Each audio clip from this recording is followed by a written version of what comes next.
선생님, 어제 뭐 보셨어요? 다사다난했던 2023년이 저물고 새로운 한 해가 시작됐습니다.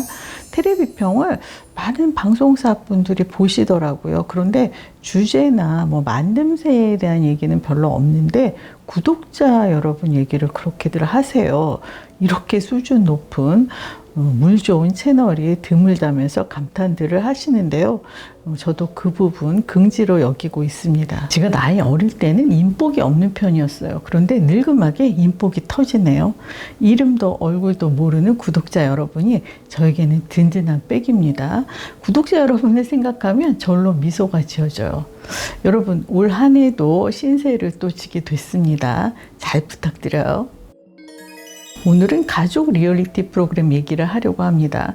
연예인들은 그냥 모든 게 삶 그 자체가 컨텐츠더라고요. 그냥 평범하게 무탈하게 잘 사는 사람은 오히려 방송에 출연할 기회가 없어요.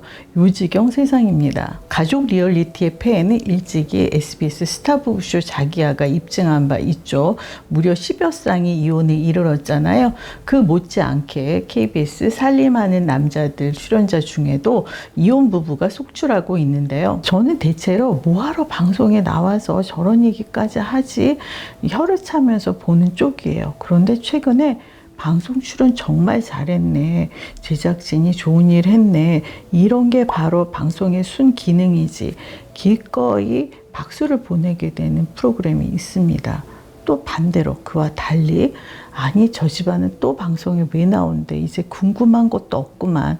진짜 징하다는 생각이 드는 방송도 있고요. 잘 나왔다는 생각이 드는 쪽은 SBS 미운 우리 새끼 이동건 씨, 그리고 TV조선 아빠하고 나하고의 이승현 씨. 그와 달리 제발 이제 그만 나오길 바래 이런 소리가 나오는 건 TV조선 조선의 사랑꾼의 이용식 씨네하고 그리고 최성국 씨네입니다. 저는 이동건 씨가 미운 우리 새끼에 출연한 것도 뜻밖이었지만 이동건 씨 어머니가 스튜디오에 나오신 것이 더 놀라웠어요. 들어 알기로는 이동건 씨 부모님이 주변 평판이 아주 좋은 분들이거든요. 리얼리티 프로그램의 속성이라는 게 나에게 유리한 장면만 보여주는 것이 아니고 따라서 흉잡힐 여지가 많을 텐데 안 좋은 방향으로 남의 입에 오르내릴 수 있다는 걸 모르실 리가 없는데 왜 나오셨을까? 그런데 방송을 보니까 알겠더라고요. 아들을 살리기 위해서, 아들을 구하기 위해서 나오셨구나. 그래서 용기를 내셨구나. 이동건 씨도 이렇게 해야 살 것 같다는 판단을 한 것으로 보여요. 힘든 걸 꾹꾹 눌러가며 내색을 안고 살아왔다고 합니다. 수년간. 마치 자식 같았던 동생이 느닷없는 참변을 당하고 그 억울한 마음, 세상에 대한 원망, 회의감 그런 것들을 눌러 참으면서 살아왔던 거죠. 속이 썩어 문드러진 상태, 거의 막다른 지점까지 왔지 싶어요. 한계에 찼을 거예요. 그 상처를 열어서 소독을 하고 치료를 받을 생각을 비로소 하게 된 건데요. 아마 딸을 위해서가 아닐까요? 딸을 위해서 이렇게 살아서는 안 되겠다 결심을 하고 행동에 옮기게 된 건데 미운 우리 새끼가 적절하게 자리를 마련해 준 겁니다. 이번 주 그 일요일 방송 예고를 보니까 탁재훈 씨 대상 수상 그 뒤풀이 자리에 이동건 씨가 나와 있더라고요. 그렇지. 가벼운 마음으로 웃고 즐기는 것이 이동건 씨에게는 약이 될 수도 있다. 그런 생각이 들었어요. 김종국 씨하고 서장훈 씨가 잘 이끌어주면 좋겠습니다. 그리고 TV조선 아빠하고 나하고의 이승현 씨. 기사로만 이 내용을 접했을 때는 이거 무슨 또 쇼하자는 거야 했습니다. 부정적인 마음이었어요. 그런데 방송을 보니까 이승현 씨도 이동건 씨하고 마찬가지로 이 방송에 참 잘 나왔더라고요. 어렵더라도 다 꺼내서 한번 정리를 하고 넘어갔어야 옳을 가족사였습니다. 나이 여든이 훌쩍 넘어서도 철 못 드는 아버지가 모든 불행의 시발점이더군요. 아버지가 초래한 일들임에도 아직도 반성을 못 하세요. 잘못을 인정 안 해요. 친어머니 탓만 하십니다. 어린아이 떼놓고 나간 못된 여자라고. 그 어머니가 집을 나가게 등을 떠민 게 바로 아버지인데요. 그러면서도 딸을 살뜰하니 잘 거두어준 새 아내에 대한 고마움은 뒷전인 채 여전히 전처에 대한 미련이 남은 것으로 보였어요. 이승현 씨가 딸을 낳고 보니까 자기를 두고 떠난 어머니가 그렇게 원망스럽더래요. 아무리 고통스럽다 할지라도 어떻게 이런 아기를 놓고 떠나지? 그런 마음이 드는 거 너무 당연하잖아요. 그래서 너무 미워서 아예 인연을 끊고 살았다고 합니다. 이번 방송을 통해서 친어머니와 오랜만에 다시 만났습니다. 그 어머니께서 마치 고해성사를 하러 오는 기분이었다면서 진심 어린 사과를 하시더라고요. 실은 과거에 이승연 씨를 데려가시려고 했다는데 아버지가 불같이 화를 내는 통에 포기할 수밖에 없었대요. 이승연 씨는 그 사실을 전혀 몰랐다고 하고요. 어머님의 진정성 있는 사과에 또 데려가시려고 노력하셨다는 말씀에 맺힌 마음이 조금은 풀렸지 싶어요. 물론 오랜 세월 묵힌 감정이 눈 녹듯이 한 번에 사라지지는 않겠지만 제가 이승연 씨를 3번 봤어요. 한 번은 한참 인기가 있을 때였는데 저희 동네에서 무슨 화보 촬영 같은 걸 하고 있더라고요. 한 학생이 사진을 찍어도 되느냐 이렇게 다가갔더니 이승연 씨가 정말 세상 환한 미소를 지으면서 대하더라고요. 그리고 또 한 번은 모종의 사건으로 그 방송 일을 활동을 접어야 했을 때 제일평화시장이라는 곳에서 이승연 씨가 물건을 팔았어요. 제가 이렇게 지나가다 우연히 봤는데 그때도 밝은 얼굴이었습니다. 워낙 긍정적인 성품인가 봐요. 그런데 2010년에 어떤 프로그램 인터뷰 일로 만난 적이 있는데 그 미소가 사라지고 없더라고요. 그래서 너무 안타까웠는데 이번에 어머니께서 너를 데려가려고 했었다 이 말씀을 하시니까 그 미소가 살아나요.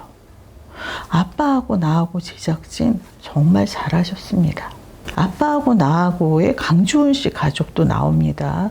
강주훈 씨 아버님 영상을 스튜디오에서 보는데 이승연 씨에게 제가 다 미안하더라고요. 아버지라는 허울은 두 분이 다 같은데 어떻게 인품하고 처세하고 그렇게 천양지차로 다를까요? 아빠하고 나하고의 순기능 중에 하나가 보는 사람을 반성하게 만든다는 거예요. 강주훈 씨 아버님을 보면서 백일섭 씨가 스스로 반성했다고 하잖아요. 백일섭 씨도 딸과 절연한 상태입니다. 왜 딸하고의 관계가 어긋났는지 원인이 뭔지 깨닫지 않으셨을까요? 저는 강주훈 씨 어머니를 보고 반성했어요. 딸 집에 오셔서 꽃 예쁘다, 그릇 예쁘다 우선 칭찬부터 하십니다. 그런데 가만 보면 아주 썩 마음에 드신 것은 아니었어요. 내가 세팅을 좀 바꿔도 괜찮을까? 정중하게 양해를 구하시더라고요. 제가 딸네 집에 잘 가지도 않지만 감탄사를 넣어가면서 이거 참 잘했다, 이거 멋지다 이렇게 칭찬을 한 기억이 없습니다. 제가 한 수 배웠어요. 아빠하고 나하고는 어르신들이 보시면 참 좋겠습니다. TV조선 조선의 사랑꾼이 22화 12월 18일 방송부터 구성을 바꿨어요. 시즌2 개념입니다. 김국진, 강수지 씨 부부를 중심으로 황보라 씨, 김지민 씨가 패널로 나오고요. 예전 멤버 중에서는 최성국 씨가 나오고 있어요. 아까 제가 이용식 씨는 그만 나왔으면 좋겠다. 더 이상 궁금한 것도 없다. 징하다 말씀을 드렸는데요. 김국진 씨가 자신은 원혁 씨의 그 부모님 마음이 어떤지 그게 궁금하다는 거예요. 그렇죠. 시청자도 그건 궁금하잖아요. 내 아들이 그런 대우를 받는데 그 부모님 심경은 어떤지 궁금하죠. 예고를 보니까 다음 주 방송 내용이 상견례인 모양인데요. 원혁 씨 그 부모님 반응 말고는 더 이상 안 보고 싶은 가족입니다. 그리고 조선의 사랑꾼의 김슬기, 유연철 씨 커플도 나옵니다. 세계관이 신박하게 뒤섞였어요. SBS 플러스 나는 솔로 10기죠. 돌싱 특집의 옥순이 김슬기 씨와 MBN 돌싱글스 시즌3의 유연철 씨가 커플이 되어서 TVN 2억 9천 결혼전쟁에 출연했다가 이제 조선의 사랑꾼에서 결혼 준비를 하는 그림을 보여주게 된 거예요. 김슬기 씨는 나는 솔로 때 후반부로 갈수록 호감을 얻었었는데요. 2억 9천 결혼 전쟁으로 호감도가 급상승한 바 있습니다. 나는 솔로 때 혹여 대기업 일반 직원이라는 오해를 살까봐 자신은 생산직이다 당당히 밝혔었죠. 이번 방송을 보면서 어이없었던 게 김지민 씨가 그 사전 정보가 없는 진행자들에게 유연철 씨는 피트니스 대표다 이렇게 소개를 하고 그리고 김슬기 씨는 생산직 일을 한다 이렇게 밝히더라고요. 아니 김지민 씨가 왜 굳이 그런 말을 그 나는 솔로 출연 당시에 김슬기 씨 그 옥순이하고 이 썸을 타던 영식이라는 인물이 있었어요. 그런데 사람이 다른 출연자에게 자신은 대기업 직원이고 그리고 김슬기 씨는 생산직이다 이런 소리를 하더라고요. 제가 그 장면을 보면서 저런 미친 X 그렇게 속으로 욕을 했었는데요. 그때가 떠오르면서 물새가 없는 건 알았는데 다시금 확인시켜 주네요. 그리고 최성국 씨는 출산하는 장면, 그러니까 최성국 씨가 막 감격에 겨워하는 그런 모습들을 2회에 걸쳐서 보여줬습니다. 굳이 시청자가 그걸 2회씩이나 봐야 할까요? 요즘은 아이가 안 생겨서 고민인 분들도 많다고 들었습니다. 시청자의 공감을 얻기에는 과유불급이 아니었나 합니다. 예능 프로그램 보면서 뭘 그렇게 따지느냐 하실 수도 있어요. 그런데 이왕이면 출연자에게 뭔가 보탬이 되면 좋잖아요. 그리고 이왕 공들여서 만드는 거 시청자가 반성을 하거나 감동을 하거나 얻을 게 있으면 좀 좋아요.